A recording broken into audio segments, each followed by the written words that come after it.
नमस्ते। मैं हूं संजय दीक्षित और आप देख रहे हैं दी जयपुर डायलॉग्स। माय लॉर्ड्स जो हैं वो माय लॉर्ड्स को ही ऑनर नहीं कर रहे हैं। ये देखकर मेरा तो सर के बाल नोचने का मन कर रहा है, क्योंकि पता ही नहीं चल रहा है कि भाई साहब आखिरकार लॉ क्या है जो सुप्रीम कोर्ट ने ले डाउन किया है।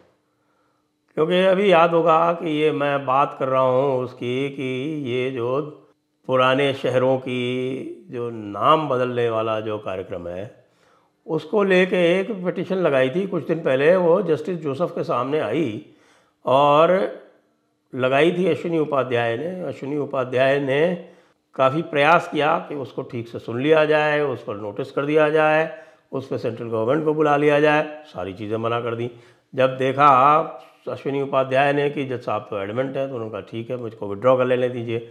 तो उन्होंने उनको विड्रॉ भी नहीं करने दिया कि नहीं, हम आपको विड्रॉ भी नहीं करने देंगे, हम आपको टाइम ही नहीं देंगे, हम तो आज ही सुनेंगे और आज ही सुन के आज ही हम निर्णय लिखाएंगे। और उन्होंने निर्णय लिखा के सेक्युलरिज्म पर पूरा भाषण एक टिका दिया कि भाई सेक्युलरिज्म किस लिए हमारे ये इम्पॉर्टेंट है और इस तरह की जो बातें हैं वो नहीं आनी चाहिए, इत्यादि इत्यादि इत्यादि। एक तरह से उन्होंने जो भी स्थानों के जो नाम परिवर्तित किए जा रहे थे उसको अपना, जिसको हम कहते हैं थम्स डाउन, नो गलत बात है, थम्स डाउन कर दिया उन्होंने। तो लोगों में बड़ी निराशा हुई कि भैया ये कर क्या रहे हैं। इसीलिए आपने देखा होगा कि यही जस्टिस जोसेफ ने इलेक्शन कमीशन वाला निर्णय दिया था। और उन्होंने ही जब बाद में भी वह हेट स्पीच वाले में जब एक हिंदू जेनोसाइड के या ब्राह्मण जेनोसाइड के नाम पर उन्होंने मुस्कुराया, एक कुटिल सी मुस्कुराहट दी, तो उसको लेकर लोग जो है बड़े उत्तेजित हो गए। और कुछ लोगों ने तो प्रेसिडेंट को उनके महाभियोग के लिए पिटीशन लगा दी। खैर, तो इससे लोगों को ये लग रहा था कि भैया ये तो बड़ी प्रॉब्लम हो गई, ये जो हम सारे नाम बदल रहे हैं और जो और भी स्टेट गवर्नमेंट जो नाम बदलना चाहती हैं उनको तो आगे समस्या आएगी। अब कल इसका उल्टा हो गया। अब आप ये देखिए कि महाराष्ट्र सरकार ने निर्णय लिया 2 स्थानों के बारे में। एक औरंगाबाद जो औरंगज़ेब के नाम पे बसाया गया हुआ है, और चूंकि वहीं पर छत्रपति संभाजी महाराज की नृशंस हत्या की थी इस हत्यारे ने, तो बहुत समय से लोगों की मांग थी कि उनकी स्मृति में इसका नाम संभाजी नगर किया जाना चाहिए।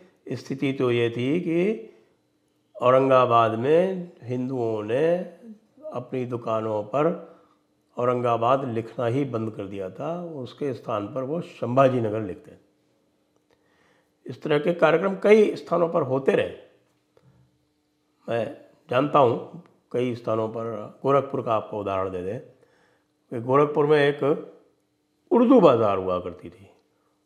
वो मुझे याद है, मैं बहुत छोटा था उस समय, 3री कक्षा में पढ़ता था। और उस समय एक दिन अचानक रातों रात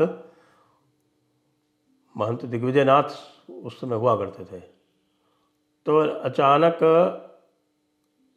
उनके प्रभाव से अचानक ये हिंदी बाज़ार थी और रातों रात उर्दू बाज़ार थी और रातों रात हिंदी बाज़ार हो गई।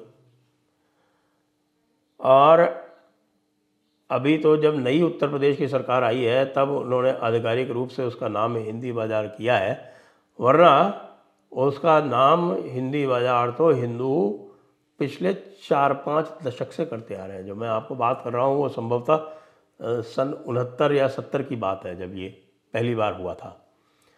और वहाँ के जितने भी हिंदू थे वो लगातार उसको हिंदी बाज़ार ही लिखते थे और जो मुसलमान थे वो उर्दू बाज़ार लिखा करते थे। अब तो उसका आधिकारिक नाम ही हिंदी बाज़ार हो गया। इसी तरह से आपने देखा होगा कि नाम बदले गए। इलाहाबाद का नाम बदल के प्रयागराज किया गया।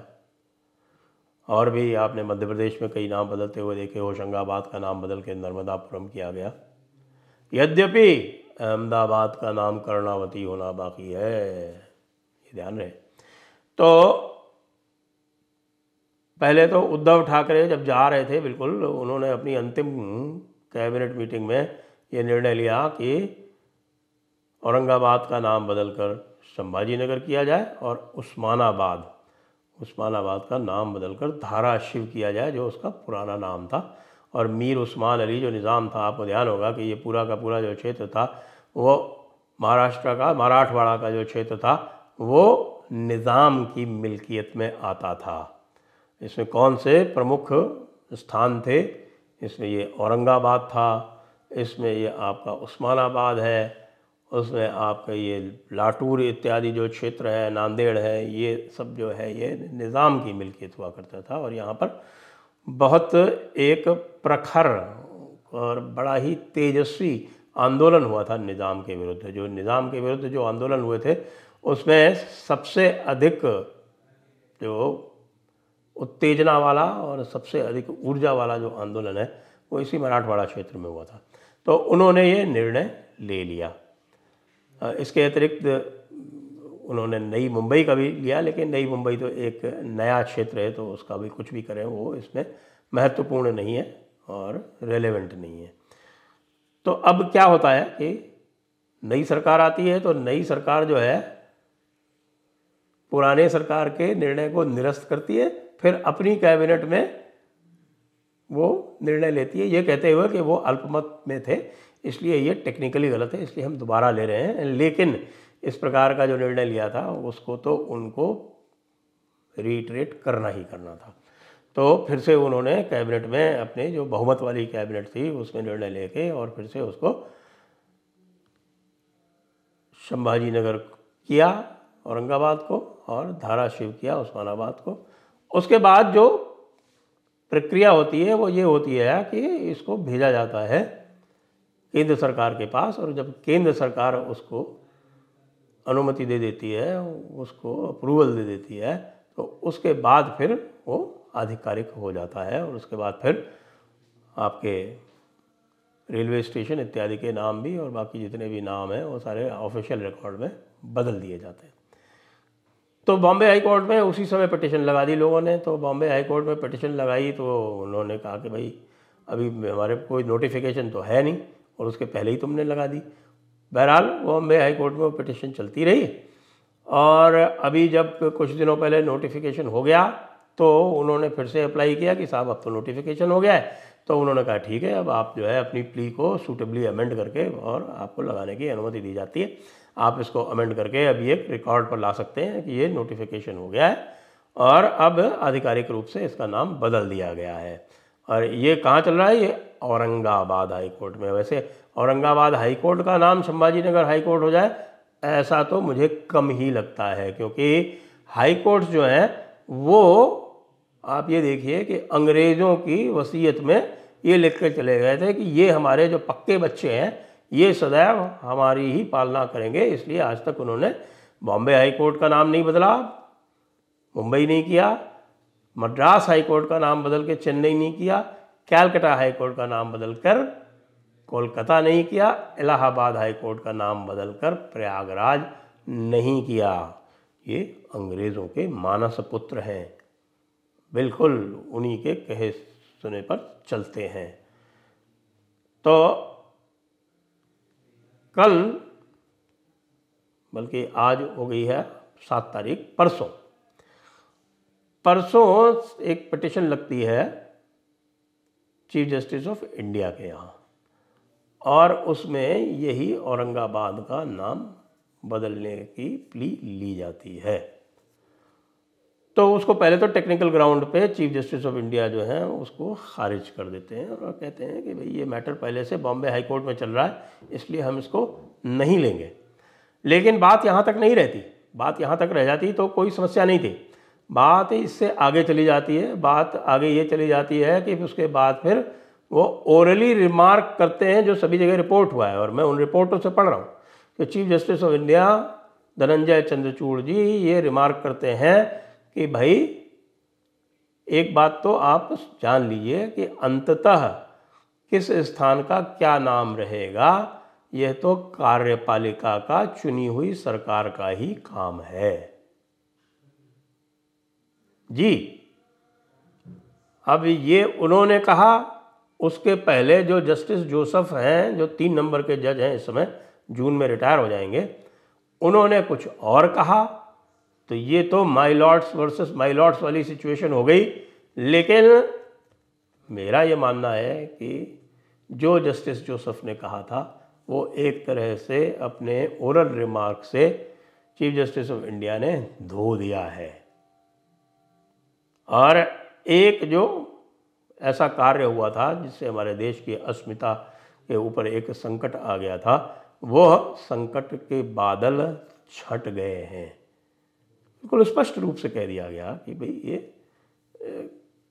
तो जो सरकार चाहेगी वही होगा, और सरकार ने जो चाहा वही हुआ। इसके अतिरिक्त भी कई लोग जो हैं वो नाम इधर उधर के बदलने का प्रयास कर चुके हैं, लेकिन वो सेंट्रल गवर्नमेंट की वजह से नहीं हो पाए थे। यानी लोगों ने टीपू ईपू के नाम पर भी स्थानों के नाम रखने का प्रयास किया था। वैसे मैं आपको कई बार बता चुका हूँ कि स्वयं टीपू ने कितने स्थानों के नाम बदले थे, जो बाद में फिर जब अंग्रेज़ों ने उनको हरा के और वाडियार को वहाँ पर रीइंस्टेट कर दिया और मराठों का वहाँ पर इन्फ्लुएंस वापस आ गया, तो वो सारे के सारे नाम जो टीपू ने दिए थे मैसूर में वो सब बदल दिए गए। लेकिन जब अंग्रेज़ आए तो अंग्रेज़ों ने सारे मुग़ल नाम रिटेन किए, उन्होंने एक भी नाम फिर हिंदुओं को बदलने नहीं दिया। क्यों? क्योंकि वो ये मानते थे कि इस्लाम उनके नज़दीक है, अहले किताब है, they are people of the book. मतलब वो ऐसे लोग हैं जिनको विरासत में भगवान द्वारा भेजी हुई किताब मिली है। वो किताब कैसी भी हो उसके बारे में तो हम कई बार बात करते ही रहते हैं, लेकिन इस धारणा, इस भ्रम के कारण उन्होंने सदैव कभी स्पष्ट रूप से, कभी अस्पष्ट रूप से, कभी प्रत्यक्ष रूप से, कभी परोक्ष रूप से मुसलमानों को सदैव समर्थन दिया, और अंत में जाते जाते भारत के टुकड़े करके उनको एक भारत का टुकड़ा भी पकड़ा गए, जो अब एक बार उसके टुकड़े हो चुके हैं और अब वो बिल्कुल विनाश के कगार पर है, उसके और भी टुकड़े होने बाकी। तो अब ये स्पष्ट हो गया कि जो माय लॉर्ड नंबर 3 है उनकी बात माय लॉर्ड नंबर 1 ने काट दी है, और जिसको भी जहाँ भी नाम परिवर्तन कराने हैं भाइयों लग जाओ इसके ऊपर, और जो भी नाम परिवर्तित कराना चाहते हो, चाहे बख्तियारपुर का, चाहे गाज़ियाबाद का, चाहे जौनपुर का, और चाहे फिरोज़ाबाद का, और चाहे फ़र्रुखाबाद का, ये सब आप बदलवा सकते हो। गाज़ीपुर को भी उसमें शामिल मानो। ये गाज़ी जो हैं ये सारे के सारे यहाँ से बेदखल होंगे। जय हिंद, वंदे मातरम।